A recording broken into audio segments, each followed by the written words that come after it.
Ei, galerinha da 3001 e Vilma, hoje começa mais um podcast do Litera Isolado Show e meu nome é Letícia Cesário. Isabela Ramos, bom dia a todos. Há 105 anos atrás, mais precisamente em 1915, uma terrível seca assolou o Ceará. A partir desse acontecimento, nasce o livro O 15 e consagra uma das maiores autoras da literatura brasileira, Raquel de Queiroz. Ela dá a vida a três personagens principais completamente diferentes e evidencia como a seca afetou cada um deles. Suas histórias se entrelaçam de forma que o leitor se prende e se apaixona pelo enredo. Hoje vamos receber Raquel de Queiroz. Bom dia, eu sou Raquel de Queiroz, eu sou a autora do livro 15 e eu vim falar um pouco sobre ele. Eu escrevi o 15 quando eu tinha 19 anos de idade, foi meu primeiro romance e foi uma história da qual eu fiz parte, então foi importante para o meu primeiro romance, para eu poder mostrar o que realmente aconteceu lá no Ceará em 1915, nos anos que sucederam, tudo que aconteceu ali. E no começo eu não achei que eu me tornaria uma das mulheres mais influentes da literatura, nem gosto desses títulos, na verdade. Não sabia que eu seria a primeira mulher a entrar na Academia Brasileira de Letras, não sabia que eu iria ser a primeira mulher a ganhar o Prêmio Camões, mas foram todas experiências que foram muito importantes para poder consagrar as mulheres na literatura, mostrar do que somos capazes, que a gente pode conquistar o que a gente quiser e tudo mais. Eu sempre, desde pequena, gostei de ler, gostei de literatura, gostava dessas coisas, lia José de Alencar, né? Desde pequena, essa cultura estava presente em mim. E quando eu escrevi o 15, que foi uma história da qual, como eu disse, eu fiz parte daquele momento. Eu nasci no Quixadá, eu fui criada lá e em 1917, tinha 7 anos, a minha família foi para o Rio de Janeiro justamente para fugir da seca. Mais tarde a gente voltou, quando tudo já tinha passado, quando o inverno chegou no Quixadá, mas a gente viveu esse momento ali. E quando a escolha dos personagens foi extremamente prazerosa de fazer, foi um momento satisfatório porque eu pude colocar ali diferentes classes sociais, mostrar como diferentes pessoas enfrentaram aquele momento da seca. Tem os personagens principais, que eles são de classes sociais diferentes, pensamentos diferentes, que eles fazem diferente de tudo e tudo mais. Eles se relacionam ali, eles são pessoas que se conhecem, mas que são diferentes ao todo. E uma das principais é a Conceição, que é uma mulher, né? E é muito importante eu ter colocado ela ali. Muitos leitores falam que enxergam a minha personalidade um pouco nela, porque ela é uma mulher forte, ela é uma mulher determinada, ela vai ali, faz o que ela quer. E ela é estudada, ela é estudiosa, ela é bem centrada no que ela faz, é professora. E essa é a Conceição. Todas as férias eu passava na casa de minha avó. Era uma alegria inexplicável, mas eu não tirava da cabeça que a gente tinha que ir para a capital, porque era bem melhor para se viver. Quando minha mãe veio a falecer, eu comecei a morar com a minha avó, mas eu acho que a ideia de vir para a capital nunca saiu da minha cabeça. Eu precisava daquilo. Quando a seca ela chegou, eu tava na casa de minha avó, mas eu não aguentava mais ficar naquele logradouro ou até mesmo em Quixadá, que era onde minha família morava. Eu queria logo voltar para Fortaleza, onde era minha casa, onde eu trabalhava. Eu tinha minha carreira, eu era professora. E eu também gostava da cidade, eu gostava do tumulto da cidade, gostava de ajudar as pessoas, e para isso eu tinha que estar lá. Minha avó ela não gostou muito dessa ideia de ir para a capital, mas era o que tinha que ser feito.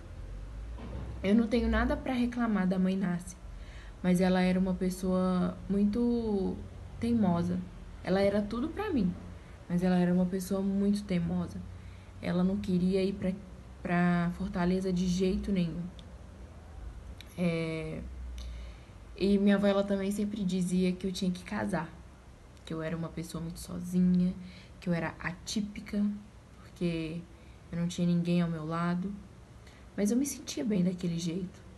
Eu era uma pessoa independente, eu tinha meu dinheiro, eu tinha o direito de ir e vir, poderia fazer o que eu quisesse.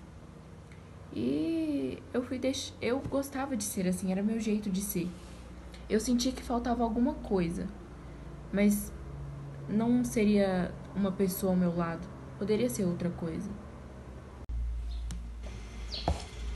Teve o Vicente. Vicente, ele foi o grande amor da minha vida. Mas eu acho que não era pra gente viver junto. O universo, ele sempre conspirava contra a gente. Ou até mesmo a gente que deixava as coisas mais difíceis, mas eu sinto que não era pra gente ficar junto. Vicente não era o que faltava pra mim. Eu descobri o que faltava, e o que faltava era o Duquinha.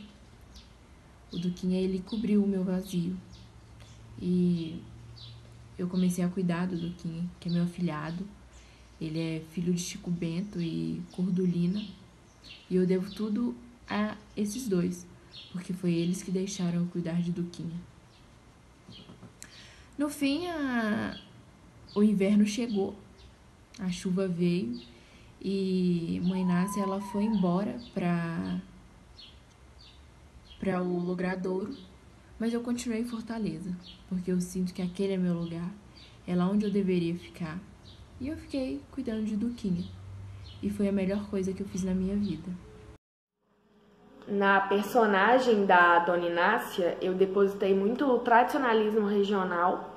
Ela é uma senhora, a avó de Conceição, e ela é muito apegada à sua reza, seus terços, sua fé, sua tradição mesmo dali daquele local. Ela ia nas missas, ela era conhecida ali por todo mundo ali é família, né? O Quixadá era uma cidadezinha pequena, um interiorzinho, então ali todo mundo se conhece, ela era muito respeitada. E outra marca dessa personagem foi o apego à sua terra, e isso é muito marcante mesmo quando você lê o livro, os leitores, eles entendem isso, que ela era muito apegada o tempo todo, ela quer voltar pra lá, ou então ela não quer sair de lá, quando ela volta é só alegria, então é isso, desse personagem. Minha netinha é tudo para mim, mas sempre procuro um jeito de me arrastar pra ela, pra morar com ela na capital. Eu não queria largar minha terrinha por nada, nem no dia que o sertão virasse mar. Eu rezo meu rosário tanto o santo dia e toda a santa noite para a chegada do inverno, mas com essa seca parece que não vai acabar nunca. Então o jeito foi juntar minhas coisinhas na trouxa de roupa e pegar um trem rumo à cidade grande. Deixar meu santinho e minha casinha para trás foi um arreto, mas foi pela vontade de Conceição. A menina, quando coloca a ideia na cabeça, não larga dela tão cedo. Se fosse dessa de casar e não fosse tão achar, juntava logo com o meu sobrinho Vicente, ia tomar rumo pela terra da roça, mesmo em vez de me arrastar para a capital. Só de me lembrar da minha terra já ficava querendo voltar, não aguentava mais não sentir cheiro do mato. Ir nas minhas rezas, ver meu povo. Assim o inverno chegou, peguei o primeiro trem e voltei para recomeçar. O personagem do Vicente era o típico menino na roça, apaixonado pelo gado, por aquilo ali, daquela experiência ali da roça mesmo, e ele tinha orgulho disso. Seu irmão, como doutor, ele foi colocado ali como um oposto do Vicente, né, que o Vicente ele não quis estudar, ele não foi para esse lado, o irmão dele foi, mas isso só comprova mais ainda o orgulho que o Vicente tinha naquela terra ali, na terra do seu pai, que com certeza ele iria assumir ali um dia, já era a pretensão dele ali. O pai dele mesmo não era tão ligado à terra quanto ele era muito ligado mesmo, e o Vicente vai ter uma paixão ali, que é a Conceição. Essa paixão, ela é correspondida de certa forma pela Conceição, mas é uma coisa que não vai pra frente, porque aquilo ali, o que acontece ali, nessa história não foi como um conto de fadas, em que a mocinha se apaixona pelo vaqueiro e casam-se e tudo mais. Não acontece isso nesse livro, não é o foco desse romance ali, e é também uma quebra de expectativas, porque as pessoas às vezes leem querendo que eles fiquem juntos, e isso não acontece ali, não é o propósito daquela coisa ali. Eu nasci e fui criado por essas bandas de Quixadá. Desde que eu me entendo por gente, eu sou fazendeiro. Eu sempre gostei de cuidar dos gado e andar a cavalo pelos matos. Meu irmão não seguiu o mesmo caminho que eu não e virou totô. Eu fico pensando, se fosse eu não ia conseguir fazer o que ele fez, não. Eu não gosto muito dos estudos, ele já é mais estudado. Mas eu gosto da minha vida assim, eu não fico triste por causa disso não, porque eu sou desse jeito. Mas também ser fazendeiro do Ceará não é nada fácil não. Porque a seca vem e nós tentamos acudir os gados, mas que eles ficam no sol desgramado, só Deus na causa. Mas a gente continua aqui. Eu tô sozinho, né? Porque a família toda foi embora. Os funcionários também, porque foi tudo procurar algo melhor. Porque aqui a seca tá demais. Mas eu continuo aqui porque esse é meu jeito, eu sou assim. E eu vou continuar sendo assim. Porque é assim que tem que ser. Tem só uma coisa que faz meu coração bater mais que os gatos. Conceição. Ô mulher que eu sou apaixonada. Não deu muito certo entre a gente não, mas a gente seguiu. Ela era uma pessoa muito mandona, dona de si, tinha muita personalidade. Eu queria ter uma família grande com ela, mas ela foi pra capital, seguiu a vida dela. Teve um filho de criação, mas eu fiquei por aqui mesmo, que é o meu lugar. Depois de um tempo eu até fui ver ela, mas ela tava muito diferente. Coisa boa mesmo que aconteceu foi a chuva vir, molhar tudo. Os gados, todo mundo feliz.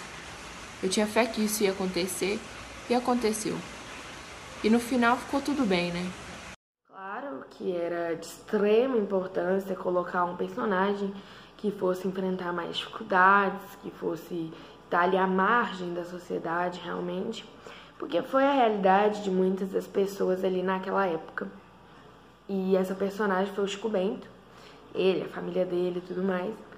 Mas ele é um dos principais, mostra muita agonia dele, o sofrimento dele, a dor dele, a dor que ele sentiu. Ali ele vai de tropeço atrás de tropeço na vida e tudo mais. Quando você pensa, vai dar certo, alguma coisa acontece. Esse é o pessimismo, né, que tava ali, é o pessimismo da época, da vida. Ele representa esse pessimismo das coisas acontecendo. E eram coisas reais, não era um pessimismo inventado, era uma coisa que realmente estava acontecendo ali com ele. E ele era um homem orgulhoso, um homem forte, aquele típico o homem com orgulho próprio e tudo mais, e que a vida coloca ele em situações que ele tem que deixar esse orgulho de lado, tem que fazer algumas coisas que ele realmente não faria no contexto real da vida dele, e ele passa por muitas dificuldades ali, mas ele se mantém firme, né? Ele precisa se manter firme, não é uma escolha ali, ele tem gente que depende dele mais do que ele próprio, então é uma necessidade sim desse personagem. Quando Dona Maroca falou de soltar o gado, eu quase caí pra trás. A véia é rica, mas é doida, viu? Não tem cabimento, não. Eu com 5 bocas pra alimentar, mais a mulher e a cunhada. O sofrimento não tem por onde acabar. Tive que juntar os meninos, a mulher e um babão magro e seguir rumo. Porque no interior não tinha mais vida, não. A seca acabou com tudo. Eu até enrolei até o dia de São José para ver se caía alguma água, mas não aconteceu nada.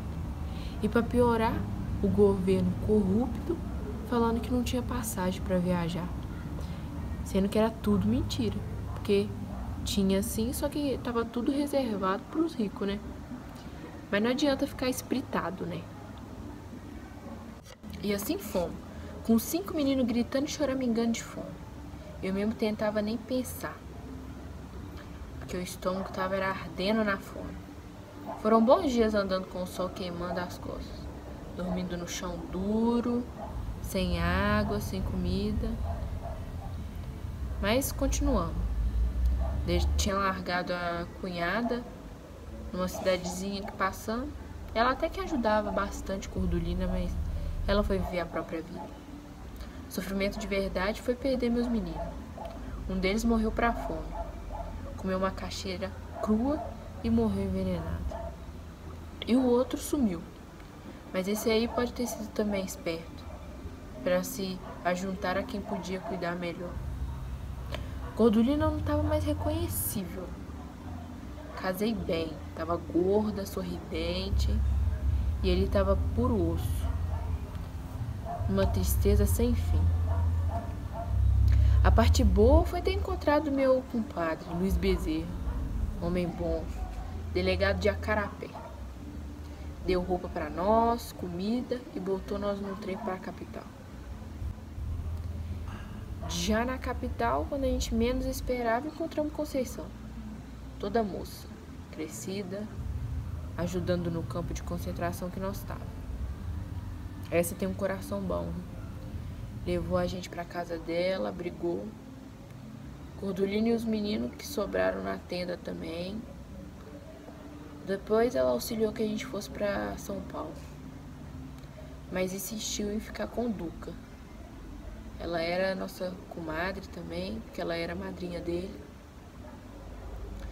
E acabou que a gente deixou ele ficando porque as condições eram melhor. Ela era nova e era atenção pro menino.